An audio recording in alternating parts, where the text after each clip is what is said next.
All right, let's get right into it. Today, we're going to unpack a really specific piece of Indian law, the Indecent Representation of Women Act from all the way back in 1986. We're going to look at what it says, who it affects, and of course, how it's actually enforced. So, to get to the core of it, let's start with a pretty direct question. When can something as simple as a picture, a painting, or even an ad featuring a woman actually cross the line and become illegal in India? Well, the answer is all wrapped up in this law right here. It was passed in 1986, but officially kicked into gear on October 2nd, 1987.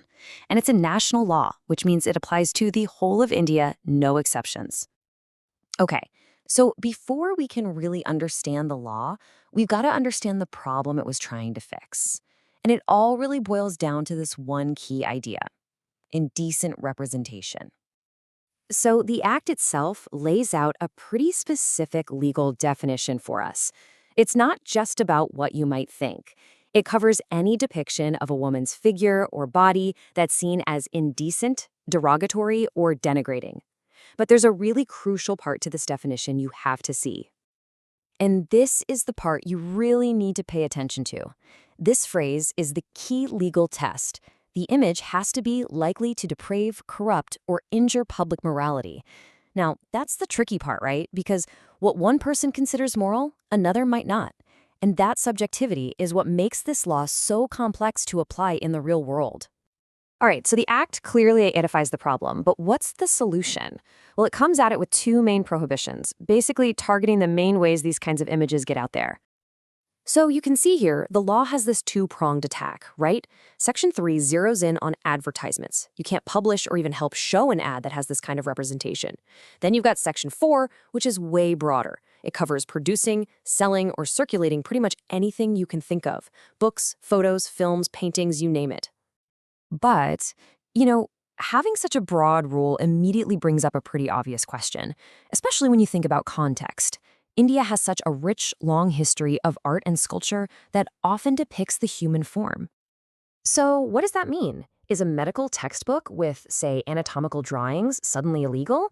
What about a classic painting hanging in a museum, or those incredible ancient sculptures you see on temples? So the good news is the law actually thought about this. It built in some really important exceptions. These rules don't apply if you can prove the work is for the public good, in the interest of science, art, or literature. They also don't apply to anything that's used for genuine religious purposes. That covers ancient monuments, temples, and even the cars used in religious processions to carry idols. Now, we all know a law is only as strong as its enforcement, so let's get into the consequences. We're talking about the powers that officers have, the penalties for breaking the law, and even how companies can be held responsible.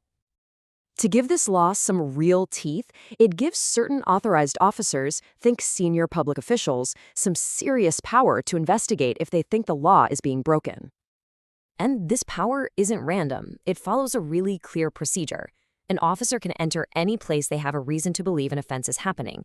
They can seize any materials they think violate the act, examine records, and then, and this is key, they have to immediately report that seizure to the nearest magistrate.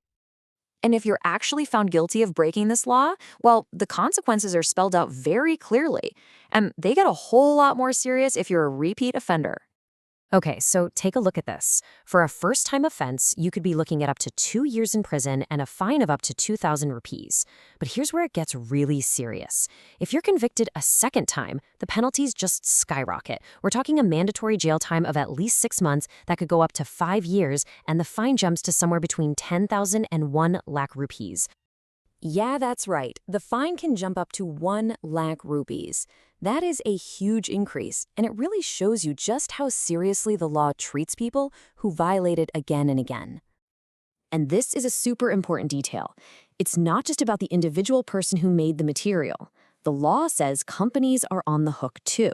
So anyone in charge of the company when the offense happened, a director, a manager, is considered guilty unless they can prove they had no idea it was happening or that they did everything in their power to stop it. So after going through the problem, the rules, the exceptions, and the penalties, what's the big takeaway here? What should you really remember from all this? At the end of the day, this whole thing is a balancing act, right? On one hand, it sets up a legal standard to stop depictions of women that are seen as derogatory or damaging to public morals. But on the other hand, it's very careful to carve out those crucial exceptions to protect things that have real artistic, scientific, or religious value. And that really leaves us with the big, lingering question, a question that's still being debated today. Who gets to decide, and how do they decide, where that fine line between protected art and illegal indecency actually is?